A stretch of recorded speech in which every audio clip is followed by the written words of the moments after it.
पैसा लगने के पश्चात ये सब कार्य जो है 9 कार्य पूर्ण हुए हैं और आज इनका विधिवत उद्घाटन हो रहा है। इसके लिए मैं आप सबको बहुत बहुत बधाई और शुभकामनाएं देता हूं। इसी के साथ मैं देख रहा हूं कि शिलान्यास के हमारे 14 कार्यक्रम, 14 हमारी छोटी बड़ी सारी मिलाकर के जो योजनाएं हैं जिनका हम शिलान्यास कर रहे हैं, और वो भी लगभग उतनी ही राशि के 83 यानी कि 83.5 करोड़ के वो शिलान्यास के कार्यक्रम यहां आपके यहां पर हो रहे हैं। और इसके लिए भी मैं आप सबको बहुत बहुत बधाई देता हूं। अगर इन दोनों को मिलाया जाए तो 23 विभिन्न योजनाएं ये बन रही हैं शिलान्यास और उद्घाटन की, जिन पर हम 170 करोड़ से भी ज्यादा पैसा खर्च करके आपके चिंतपूर्णी विधानसभा क्षेत्र के लिए विकास का एक नया रास्ता खोल रहे हैं। मैं माननीय विधायक को भी बहुत बहुत बधाई देता हूं और सभी पार्टी के सब साथियों को भी बहुत बहुत बधाई देता हूं। और उसके साथ साथ में जितने भी हमारे चिंतपूर्णी के हमारे निवासी हैं उनको भी बहुत बधाई देता हूं, क्योंकि ये विभिन्न विकास कार्य जो है वो अलग अलग स्थानों पर अलग अलग क्षेत्र में जो होने जा रहे हैं और जो हुए हैं, उनसे स्वाभाविक रूप से चिंतपूर्णी विधानसभा क्षेत्र की जनता भी बहुत बड़े स्तर पर लाभान्वित होगी। मेरी इच्छा थी कि मैं आपके बीच में व्यक्तिगत रूप से आता, जैसे हम कार्यक्रम आज से पहले किया करते थे, हम आते थे, आप लोग मिलते थे, पर खासतौर से जब चिंतपूर्णी विधानसभा क्षेत्र में आने का अवसर प्राप्त होता था, वहां मां चिंतपूर्णी का आशीर्वाद लेने का भी हमको सौभाग्य प्राप्त होता है और वो भी एक कार्यक्रम का हिस्सा होता था। लेकिन इस कोविड-19 के चलते ये संभव नहीं हो पाया और संभव ना होने की वजह से हमको लगा कि अब बहुत देर तक हमको इंतजार नहीं करना चाहिए। कोरोना का दौर मालूम नहीं कब तक चलता रहेगा और ऐसी परिस्थिति में जो विभिन्न विकास कार्य जो उद्घाटन के लिए तैयार हैं वो लोगों को समर्पित करने चाहिए और विभिन्न विकास कार्य जो हमको शुरू करने चाहिए ताकि 1 साल 1.5 साल के अंदर अंदर वो संपूर्ण हो जाए, पूर्ण हो जाए, बनकर के तैयार हो जाए, ताकि लोगों को हम उनको समर्पित कर सकें क्षेत्र के विकास के लिए, वो अपना योगदान दें। उस दृष्टि से हमने उचित समझा कि अब समय हमारे पास जो है वो ऐसे में ज्यादा व्यर्थ करने की गुंजाइश नहीं है। इसलिए हमने ऑनलाइन टेक्नोलॉजी के माध्यम से जुड़ करके आज के ये उद्घाटन और शिलान्यास के कार्यक्रम करने का निर्णय किया। मैं आप सबका बहुत बहुत धन्यवाद इस बात के लिए करना चाहता हूं कि आपके चिंतपूर्णी विधानसभा क्षेत्र के सभी साथियों ने इस कोरोना के इस दौर में भी बहुत बड़ा सहयोग किया है। चाहे वो कोविड-19 के इस दौर में हिमाचल प्रदेश में मुख्यमंत्री राहत कोष में सहयोग देने की बात है, चाहे उसके साथ साथ में आपके माध्यम से जो विभिन्न क्षेत्रों में जाकर के अपने अपने गांव में, इलाके में, पंचायतों में जाकर के मास्क बांटने का कार्यक्रम है, चाहे वो हमारी मोदी राशन किट की डिस्ट्रीब्यूशन का विषय है। इस तमाम सारे के सारे विषय जो है आप लोगों ने बहुत बेहतर ढंग से किए हैं, उसके लिए मैं आप सबका बहुत बहुत धन्यवाद करता हूं। मैं विशेष तौर से आज डिप्टी कमिश्नर ऊना का भी धन्यवाद करता हूं, जिन्होंने कोविड-19 के इस दौर में इनके साथ एसपी और इनके साथ पूरी एडमिनिस्ट्रेशन की सारी टीम बहुत बेहतर ढंग से काम किया, क्योंकि कोरोना का एक दौर, बहुत खराब दौर जिसको बोल सकते हैं, वो ऊना में आया था। लेकिन उस कठिन परिस्थिति में भी आप लोगों ने चीजों को अच्छी तरह से संभाला और व्यवस्थित किया और सारी चीजों का संचालन ठीक प्रकार से होता रहा। उसके लिए मैं बधाई भी देता हूं। और जो मुख्यमंत्री कोविड-19 के जो हमारा फंड के लिए जो सहयोग दिया है 20 लाख रुपए का, उसका भी मैं 20,000 रुपए को उसमें दिया है, उसका भी मैं धन्यवाद करता हूं। और सारी चीजों को लेकर के जो आप सबका सहयोग जिस रूप में मिला है उसके लिए भी मैं आप सबका बहुत बहुत आभार करता हूं। आज के इस कार्यक्रम में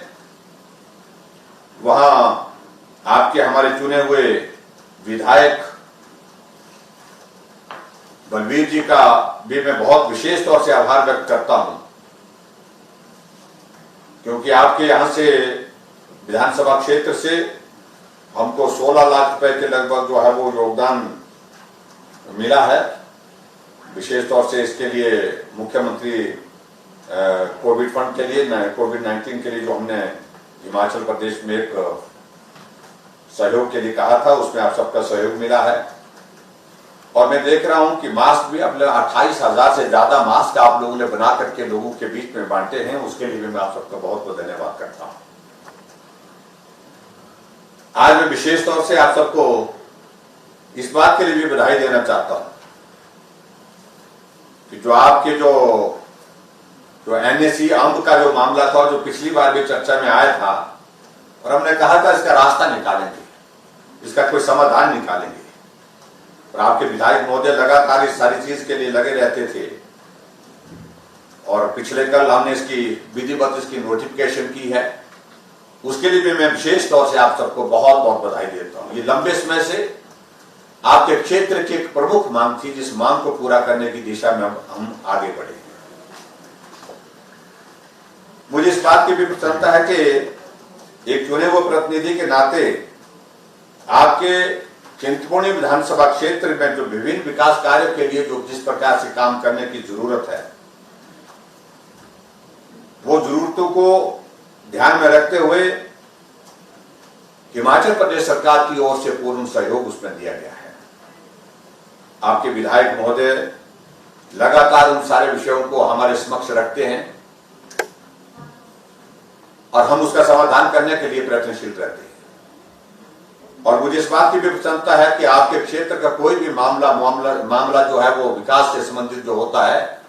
उसको बहुत प्रमुखता से उठाते हैं और विधानसभा के अंदर भी बहुत प्रभावी ढंग से अपनी बात को रखते हैं। मैं देख रहा हूं कि आज आपके वहां पर जिन योजनाओं का जो हमने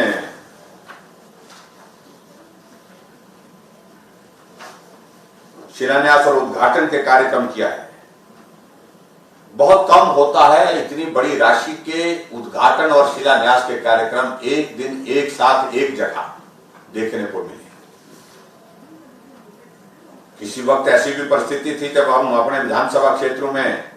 मुख्यमंत्री का प्रवास करवाते थे, उद्घाटन और शिलान्यास के कार्यक्रमों का आयोजन करते थे, यह आंकड़ा हमारा 5 से 7 करोड़ या 10 करोड़ से ऊपर नहीं हो पाता था। और 10 करोड़ रुपए, 5 करोड़ रुपए किसी विधानसभा क्षेत्र में विभिन्न विकास कार्यों के लिए जब मुख्यमंत्री आकर के उनका शिलान्यास और उद्घाटन का कार्यक्रम करते थे तो वो पूरे इलाके में, पूरे क्षेत्र में चर्चा का विषय बनता था कि 5 करोड़ मिल गए, 10 करोड़ मिल गए। और यहां तो राशि 170 करोड़ रुपए है और हिमाचल प्रदेश में बहुत सारे विधानसभा क्षेत्र में मुझे जाने का अवसर मिलता है, विकास कार्यों को करने का अवसर मिलता है और मैं देखता हूं इतनी बड़ी राशि बहुत ही कम स्थानों पर जो है एक साथ जो है उद्घाटन और शिलान्यास के रूप में हम देख रहे हैं। और स्वाभाविक रूप से इसमें आपके क्षेत्र के विकास की जो आवश्यकताएं थी उनको पूर्ण करने के लिए आपके चुने हुए प्रतिनिधि के नाते विधायक महोदय हमेशा जो प्रयत्नशील रहते हैं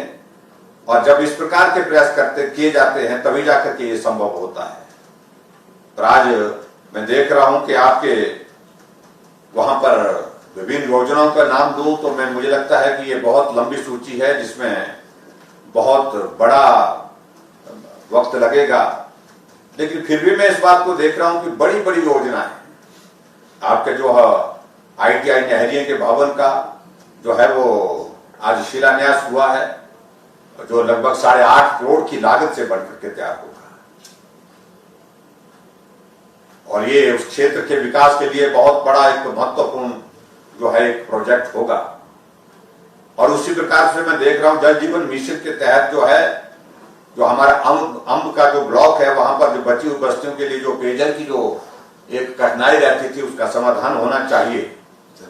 उसके लिए जल जीवन मिशन के अंतर्गत 14.5 करोड़ 53 लाख रुपए की लागत से भी आज हमने शिलान्यास किया। ये भी मुझे लगता है कि एक बहुत बड़ा आपके क्षेत्र की एक आवश्यकता थी, पेयजल की सुविधा सब लोगों को मिले और अच्छे स्वच्छ अच्छे पेयजल की जो है वो सुविधा वहां पर मिले, ये बहुत आवश्यक था। और इस योजना के संपूर्ण होने पर, इस योजना के पूरा बनने के पश्चात आपके उस क्षेत्र की पेयजल समस्या का बहुत हद तक, काफी हद तक समाधान हो जाएगा। उसी प्रकार से मैं देख रहा हूं जो हमारी चौबार से ज्वार सड़क के लिए जो है उसका हमने शिलान्यास किया और उस एक सड़क पर जिसमें लगभग 2750 जो है वो लोगों को लाभ मिलेगा और उसमें 5 गांव पड़ते हैं और 9 करोड़ की लागत से इसका भी हमने आज शिलान्यास किया। उसके लिए भी मैं आप सबको बहुत बहुत बधाई देता हूं। और उसी तरह से मैं आगे देख रहा हूं जो करलोही से अमटीला तक जो हमारी सड़क का निर्माण का कार्य है, जिसमें 10,000 के लगभग लोगों को लाभ मिलेगा 4 पंचायतों के, और उसमें 11 करोड़ की लागत से आज हमने उसका शिलान्यास किया। ये भी मुझे लगता है कि एक बहुत बड़ा महत्वपूर्ण कार्य आपके इस विधानसभा क्षेत्र में उस इलाके के लिए होगा, जब अच्छी सड़क की सुविधा वहां पर उस क्षेत्र में हो पाएगी। अम्ब कॉलेज में जो हमारा कमर्स का जो भवन है उसका शिलान्यास का कार्यक्रम भी आज हमने संपन्न किया और 4 करोड़ 35 लाख की लागत से ये शिलान्यास किया गया। ये भवन बन करके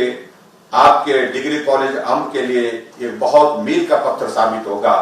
और आपके उस कॉलेज के लिए एक बहुत बड़ा एक योगदान उस दृष्टि से रहेगा। पुलिस स्टेशन अम्ब में आवासीय कॉलोनी की जो बात थी, भवन की बात थी, उसके लिए भी 1 करोड़ रुपए के लागत से हम शिलान्यास करके उस काम को भी शुरू कर रहे हैं। और उसी तरह से एक 6 गांव को जहां पर 3,500 की लगभग जो है पॉपुलेशन रहती है, नहरी मैडी ज्वार सड़क जो है उसका जो अपग्रेडेशन के लिए 11.5 करोड़ की लागत से उसका भी हमने शिलान्यास किया। सड़क पक्की होगी, अच्छी होगी और सुविधा आपको जिस प्रकार से सड़क के माध्यम से मिलेगी उसके लिए भी मैं आप सबको बहुत बहुत बधाई देता हूं। और उसी प्रकार से मैं देख रहा हूं जहां अंबा दापथर जो ब्रिंगल सड़क जो है एक, और उसके लिए भी 3 करोड़ की लागत से आज हमने शिलान्यास किया। और पीछे में जब चिंतपूर्णी आया था तो सब लोगों के बीच में बात करते करते मैंने कहा ये बहुत आस्था का बहुत बड़ा केंद्र है, श्रद्धा का बहुत बड़ा केंद्र है। पूरे देश भर से और हिमाचल प्रदेश से आते ही है, पंजाब से आते हैं, दिल्ली से लोग आते हैं, दूसरे प्रदेशों से बड़ी संख्या में वहां पर लोग आते हैं दर्शन करने के लिए और वहां आशीर्वाद देने के लिए। और वहां पर हमने कहा था कि वहां पर नजदीक जैसे कहीं हेलीपैड होना चाहिए, तो उस दृष्टि से भी हम आगे बढ़े हैं। और आज मुझे इस बात की प्रसन्नता है कि चिंतपूर्णी में अपना हेलीपैड जो है 1 करोड़ 10 लाख की लागत से उसका भी हमने आज शिलान्यास किया है। और ये भी आने वाले समय में श्रद्धालुओं के लिए भी आने जाने के लिए एक बहुत बड़ा सुविधा का एक माध्यम बनेगा। और उसके साथ साथ में आपके क्षेत्र में अगर विकासात्मक गतिविधियों के लिए मुख्यमंत्री को आना हो, दूसरे नेताओं को आना हो, तो बहुत आने जाने की दृष्टि से एक बहुत बड़ी सुविधा होगी। इसके लिए भी मैं आप सबको बहुत बहुत बधाई देता हूं। और उसी प्रकार से एक पेयजल योजना हमारी किन्नू अड़ोस सोइया सिद्ध चलेड़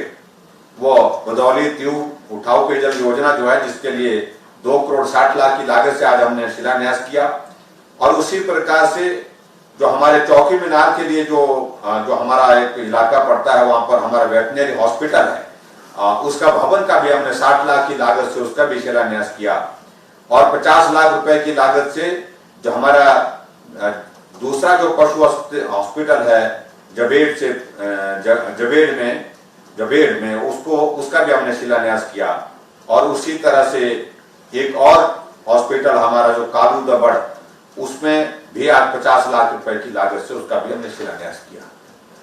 और उसी प्रकार से आगे बढ़ करके अंबावली खड्ड का जो हमने तटीकरण की दृष्टि से, चैनलाइजेशन की दृष्टि से बहुत ज्यादा जिसकी आवश्यकता थी वर्षों से, उसके लिए आप लोग मांग करते थे, उस पर भी लगभग 15.5 करोड़ की लागत से जो है उसमें जो हमारा जिसमें गांव तलवार आता है, कटौर आता है, खुर्द आता है, यहाँ के लोगों को उसका लाभ मिलेगा। ये काम जो है ये हमने आज शिलान्यास के रूप में किया। अन्यथा क्या होता है, हमारी पूर्व सरकार के कुछ लोग जो विपक्ष में आजकल बैठे हैं, वो कई जगह कई बार कुछ बातों का जिक्र करने की कोशिश करते हैं कि हम जो है वर्तमान सरकार जो है वही उद्घाटन कर रही है जो पूर्व सरकार ने किए। मैंने इसलिए ये सूची इसलिए पढ़ करके सुनाई, ये तमाम जितने भी 14 शिलान्यास के कार्यक्रम आज आपके विधानसभा क्षेत्र में हो रहे हैं, इसके लिए बजट प्रावधान भी वर्तमान सरकार ने किया। वर्तमान विधायक ने इन सारी योजनाओं को प्राथमिकता में दर्शाया और इन योजनाओं के लिए धन के लिए आग्रह किया और उसके बाद ये सारी चीजें जो है आगे शुरू हुई है। और उसी प्रकार से मैं देख रहा हूं जो 9 योजनाएं पहले दिन का हमने आज उद्घाटन किया है, जो हमारी 63 करोड़ रुपए की लागत से 220 केवी सबस्टेशन नहरिया का उद्घाटन किया गया है। उसके लिए भी मैं आप सबको बधाई देता हूं। उसमें लगभग जो है अपने आपके क्षेत्र में तो होगा ही होगा लाभ उसका, लेकिन उसके अतिरिक्त दूसरे क्षेत्र के लोगों को भी उसका लाभ मिलेगा। और उसी प्रकार 33 केवी सबस्टेशन का जो हमारा चकसराय का जो उद्घाटन हुआ वो भी 5 करोड़ की लागत से हुआ और उसमें भी 5 पंचायतों के लोगों को लाभ मिलेगा। इसी प्रकार से जितने भी हमने जो आपके विधानसभा क्षेत्र में, चाहे आपकी जो पंजौदा में जो हमारी बहरा जो खड़ है उसका तटीकरण की जो 9.5 करोड़ की लागत से उसका काम पूर्ण हुआ है, उसके लिए भी हमने बहुत बहुत आपको उसके लिए भी आपको बधाई है। और उसी प्रकार से जो जितनी भी योजनाएं आपके इस विधानसभा क्षेत्र में जो हमने उद्घाटन जिनके किए हैं, ये वो योजनाएं हैं जो भाजपा की सरकार की अधिकांश योजनाएं, एक आधी को छोड़ करके अधिकांश योजनाएं वो हैं जिन योजनाओं को भाजपा की सरकार आने के पश्चात शुरू किया गया था और आज भाजपा की ही सरकार में उनका विधिवत उद्घाटन करके आपको समर्पित किया गया है। मैं आज के इस कार्यक्रम के माध्यम से ये कहना चाहूंगा कि आपका ये विधानसभा क्षेत्र हमारे लिए हमेशा प्राथमिकता के आधार पर विकास की दृष्टि से रखा गया है और हर संभव प्रयत्न किया जा रहा है कि आपके क्षेत्र में हम विकास के लिए जो भी बेहतर से बेहतर कर सकते हैं उसमें कोई कमी ना रहे, उस बात को सुनिश्चित करने की कोशिश करते हैं। बाकी मुझे आप सबसे इस बात के लिए जरूर निवेदन करना है, जो हिमाचल प्रदेश सरकार के माध्यम से जो विभिन्न योजना पिछले 2.5 वर्ष से ज्यादा हमारी सरकार का जो कार्यकाल हुआ है, चाहे वो जनमंच का कार्यक्रम हिमाचल प्रदेश में हुआ, उसमें आप सबका बहुत बड़ा सहयोग मिला और लगभग 46,000 के लगभग लोगों की समस्याओं का समाधान हम करने में सफल हुए। गांव का व्यक्ति गांव में रह करके अपनी समस्या का समाधान पाने में जो सफल हुआ है, पहली बार सरकार को गांव में पहुंचाया है जिस रूप में, और जनमंच के कार्यक्रम करके वहीं पर मौके पर ही समस्याओं को सुनकर उनका समाधान करना, यह हमारी सरकार ने एक बहुत बेहतरीन प्रयत्न किया है। उसी प्रकार से हमने और भी योजनाओं के माध्यम से हमने ये कहा कि जनमंच के कार्यक्रम अभी इन दिनों प्रभावित है, लेकिन उसके साथ साथ में आपको आपकी समस्याओं का समाधान घर बैठे मिले, उसके लिए हमने हिमाचल प्रदेश में मुख्यमंत्री सेवा संकल्प हेल्पलाइन 1100 की भी शुरुआत की और मुझे इस बात की भी प्रसन्नता है,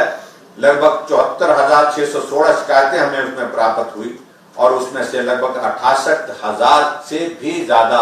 समस्याओं का समाधान हम करने में सफल हुए। आज से पहले कभी भी किसी सरकार ने इस बात को लेकर सोचा नहीं कि लोगों की समस्याओं का समाधान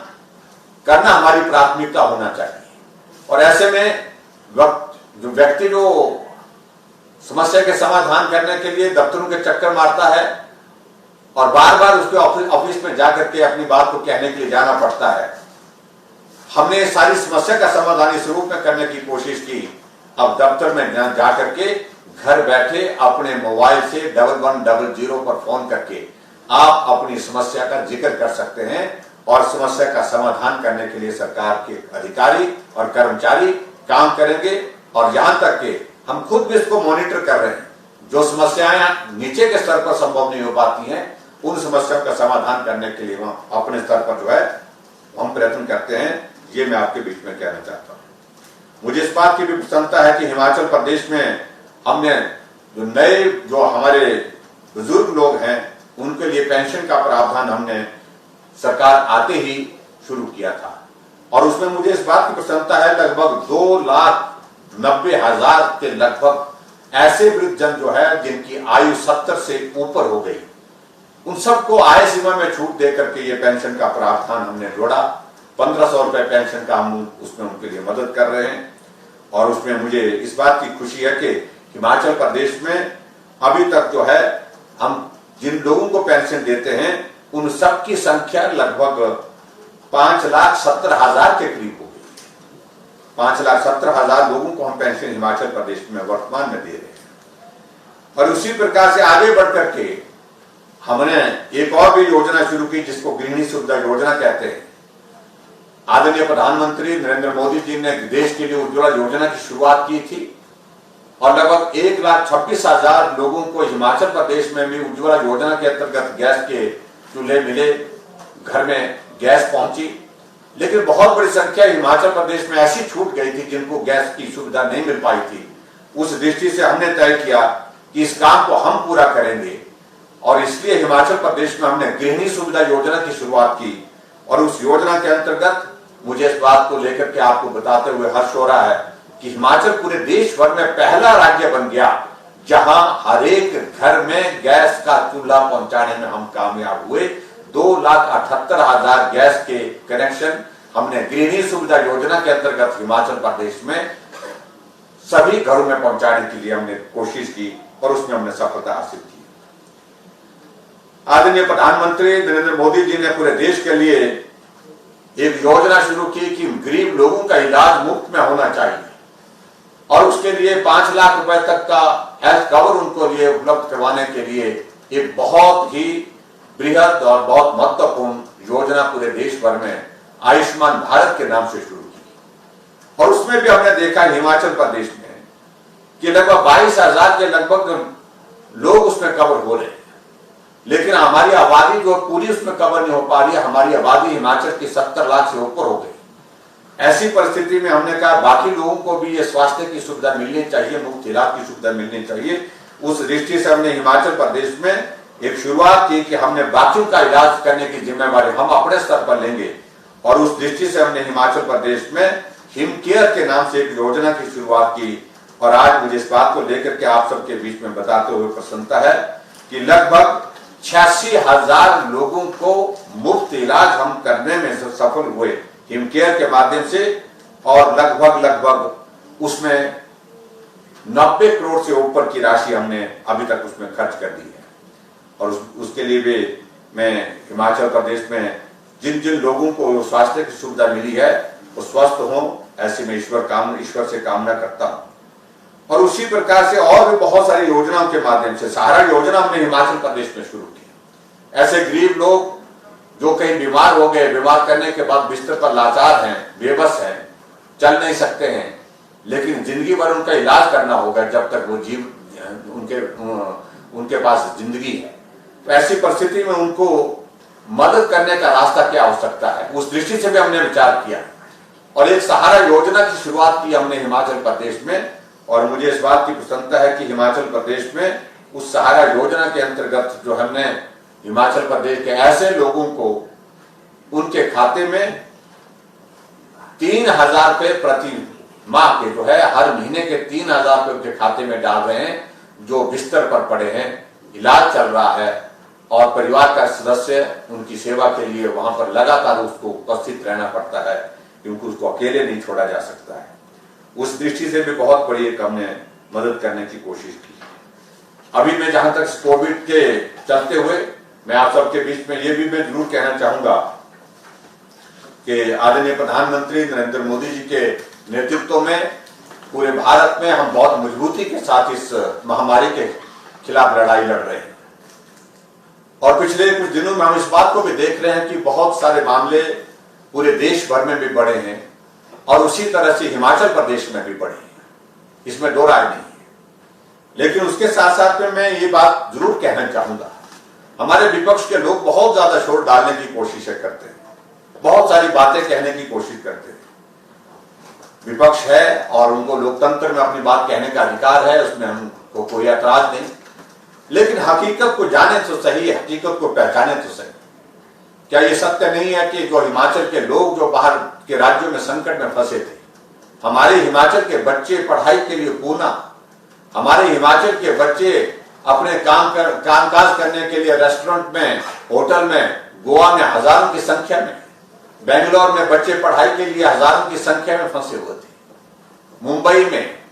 हमारे दिल्ली में, कोटा में, चंडीगढ़ में, क्या उनको सुरक्षित लाना हिमाचल प्रदेश में हमारी जिम्मेवारी नहीं थी? हमारी जिम्मेवारी थी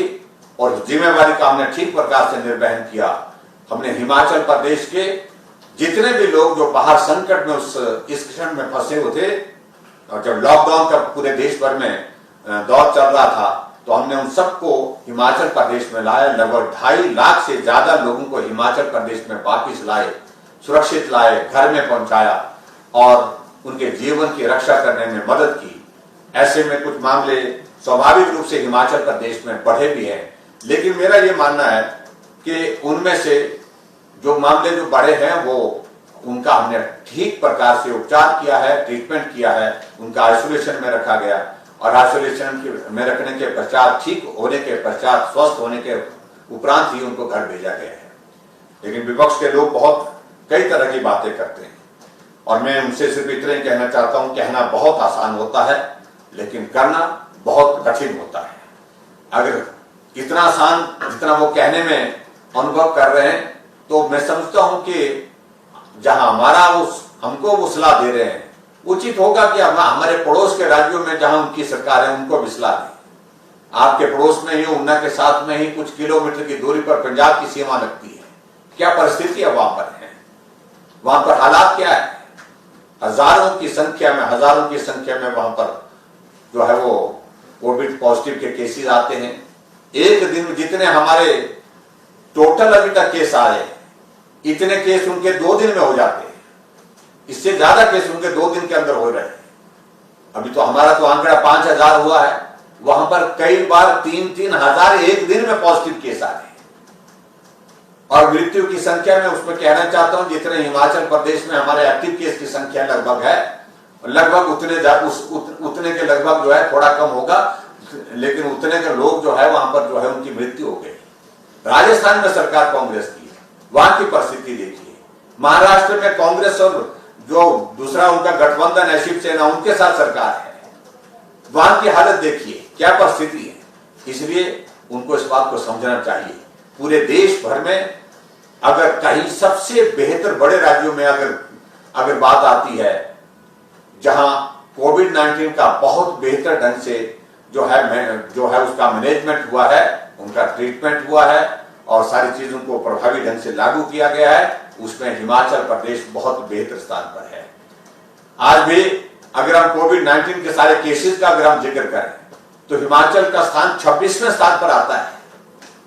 और हमारे से नीचे वही प्रदेश है जहां आबादी बहुत कम है, बहुत छोटे प्रदेश है, बहुत ही छोटे प्रदेश है। इसलिए मैं इन बातों का मैं जिक्र कर रहा हूं कि हमने कोशिश की है कि हम हिमाचल प्रदेश में संकट के क्षण में जो है वो बेहतर ढंग से काम कर सके। और मुझे इस बात की भी प्रसन्नता है कि आदरणीय प्रधानमंत्री जी ने वीडियो कॉन्फ्रेंस में इस बात का जिक्र किया कि हिमाचल ने कोविड-19 के मामले को ठीक प्रकार से हैंडल करने में बहुत बेहतरीन काम किया है। इसलिए मेरा आप सबसे यही निवेदन है कि आदरणीय प्रधानमंत्री नरेंद्र मोदी जी के नेतृत्व में पूरा देश आगे बढ़कर के काम कर रहा है और हमें इस बात की भी प्रसन्नता है कि आदरणीय मोदी जी के नेतृत्व में जहां धारा 370 समाप्त हुई, जम्मू कश्मीर में धारा 370 की वजह से जो समस्याएं थी, उन समस्याओं का समाधान और निदान होने की दिशा में हम आगे बढ़ रहे हैं। और उसी प्रकार से राम जन्मभूमि पर भव्य मंदिर भगवान रामचंद्र जी का बनना चाहिए, ये सपना भी साकार हमारी सरकार के इस कार्यकाल में पूरा हुआ। 5 तारीख को इसी महीने की विधिवत शिला पूजन और भूमि पूजन का कार्यक्रम करने के पश्चात भव्य राम मंदिर के निर्माण का कार्य शुरू हो गया है। उसके लिए भी मैं आप सबको बहुत बहुत बधाई देता हूं। और आज के इस कार्यक्रम में मैं आप सबसे विशेष तौर से निवेदन करना चाहूंगा कि अभी तक जो है कोविड-19 का ये दौर जो है, अभी तक हमको ऐसा लगता है कि अभी और लंबा चल सकता है। ऐसी परिस्थिति में जब मामले बड़ी संख्या में हिमाचल प्रदेश में और पूरे देश भर में बढ़ रहे हैं, बहुत ज्यादा सावधान होकर के काम करने की आवश्यकता है। हमने आर्थिक गतिविधियां शुरू की हैं हिमाचल प्रदेश में। हमने तय किया कि अब बहुत लंबे समय तक हम जो है इकोनॉमिक एक्टिविटीज को नहीं रोक सकते। उस दृष्टि से हमने जो इकोनॉमिक एक्टिविटी शुरू की है, दुकानें खोल दी, ढाबे खोल दिए, चाय की दुकानें खुल गई, सारे बिजनेस एक्टिविटी, इंडस्ट्री सेक्टर खोल दिया, फार्मा का सेक्टर खोल दिया और उसके साथ साथ में पब्लिक ट्रांसपोर्ट भी खोल दी। तो ये बहुत आवश्यक था। लेकिन फिर भी मुझे आप सबसे इस बात के लिए जरूर निवेदन करना है कि अनावश्यक रूप से हम अभी भी परहेज करें। भीड़ वाले इलाके में जाने पर परहेज करें। अनावश्यक रूप से काम है तो जाइए, लेकिन अगर काम नहीं है तो मुझे लगता है कि थोड़ा परहेज करना चाहिए। और हमने जो जिन बातों का जिक्र किया है उन बातों का पालन करें। सोशल डिस्टेंसिंग बहुत आवश्यक है, सामाजिक दूरी बनाए रखें, मास्क पहन करके आप बाहर निकलें, ये भी बहुत आवश्यक है। और आने वाले समय में हम कोशिश कर रहे हैं, जल्दी हम इस बात को लेकर के रिव्यू कर रहे हैं। जो हिमाचल प्रदेश में हम महसूस कर रहे हैं कि हम देवभूमि हिमाचल प्रदेश में रहते हैं, हमारी देवी देवताओं के प्रति और धार्मिक आस्थाओं का बहुत बड़ा एक ऊंचा स्थान है। और ऐसे में जहां मंदिरों को खोलने की बात है, उन सारी बातों पर हम गंभीरता पूर्वक विचार कर रहे हैं। और संभवतः आने वाले समय में बहुत जल्दी हम इस बात को लेकर के विचार कर रहे हैं, जो मंदिर हमारे अभी तक बंद पड़े हैं, धार्मिक स्थान हमारे जो बंद पड़े हैं और श्रद्धालुओं को भी बहुत बड़ी कठिनाई हो रही है, और श्रद्धालुओं के साथ साथ में वहां काम करने वाले जो जितने भी हमारे भाई बहन हैं, जो उन मंदिरों के माध्यम से उनका आय का एक जरिया था